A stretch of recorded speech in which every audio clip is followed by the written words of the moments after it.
में केवल व्यवसाय घूमता रहता है 24 घंटे, जिसके दिमाग में केवल घर के काम घूमते रहते हैं, जगत के काम घूमते रहते हैं, किसी को देना, किसी से लेना, किसी से बदला लेना, किसी को सहयोग करना, इत्यादि इत्यादि नाना प्रकार के काम जो हम किया करते हैं धर्म के नाम पर भी। धर्म में भी आज ये एक समारोह की जो संस्कृति चली है, समारोह ही समारोह, एक विधान भी हम कराते हैं तो इसमें भी इंद्र इंद्राणी के बिना काम ही नहीं चलता है। ये कहाँ लिखा है कि कोई विधान हो तो उसमें इंद्र इंद्राणी बनाई जाए, लेकिन हम पंच कल्याण की तरह से उसमें भी इंद्र इंद्राणी बनकर पूजा करेंगे। हम सादा मनुष्य रहकर पूजा कर ही नहीं सकते और उसमें 10-20 हजार रुपया, लाख रुपया, 2 लाख रुपया दे देंगे, लेकिन इंद्र और इंद्राणी हम बनेंगे और इंद्र और इंद्राणी बनने की रंच मात्र भी तमीज नहीं है थोड़ा भी। इंद्र तो सम्यक दृष्टि होता है हमको सम्यक दर्शन, अथवा आगे यदि हम ये ऐसा बन भी गए तो जो काम इंद्र करता है, आत्मानुभव करता है, वो काम हम करने के लिए तैयार हैं, लेकिन सारा माथा बिल्कुल बिगड़ गया है। ये कोरे समारोह बन गए हैं, इसलिए इनसे वास्तव में कोई लाभ होता नहीं है, कोई लाभ नहीं होता है। आज तो ये चल गया है ना कि जहाँ 3 दिन का विधान, वहीं नाम लेने के लिए 3 दिन का शिविर, नाम लेने के लिए।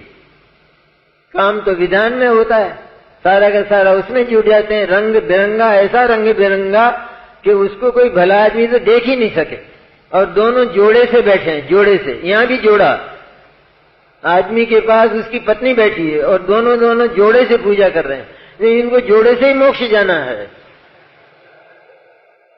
ये कौन से तरीके हैं ये? अरे स्त्री से पुरुष को छुआकर बिठाया जाए विधान में और उस धार्मिक कार्य में, ये कौन सी बुद्धिमानी है?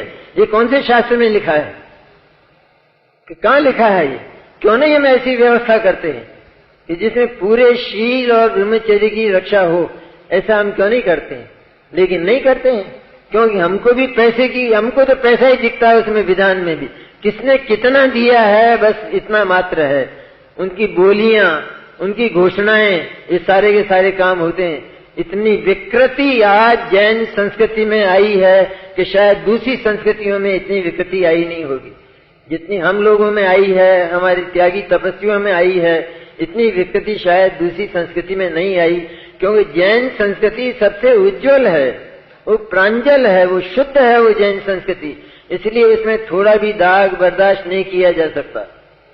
इस तरह यदि हम इन सब बातों पर, व्यवहार पर भी यदि हम भली प्रकार, अच्छी प्रकार सोच पाते हैं तो उनका एक सुंदर रूप बनाएंगे, बहुत सुंदर रूप, सात्विक रूप। सात्विकता रखिए अधिक से अधिक, कि हम जो कुछ भी कार्य करते हैं उसमें सात्विकता हो।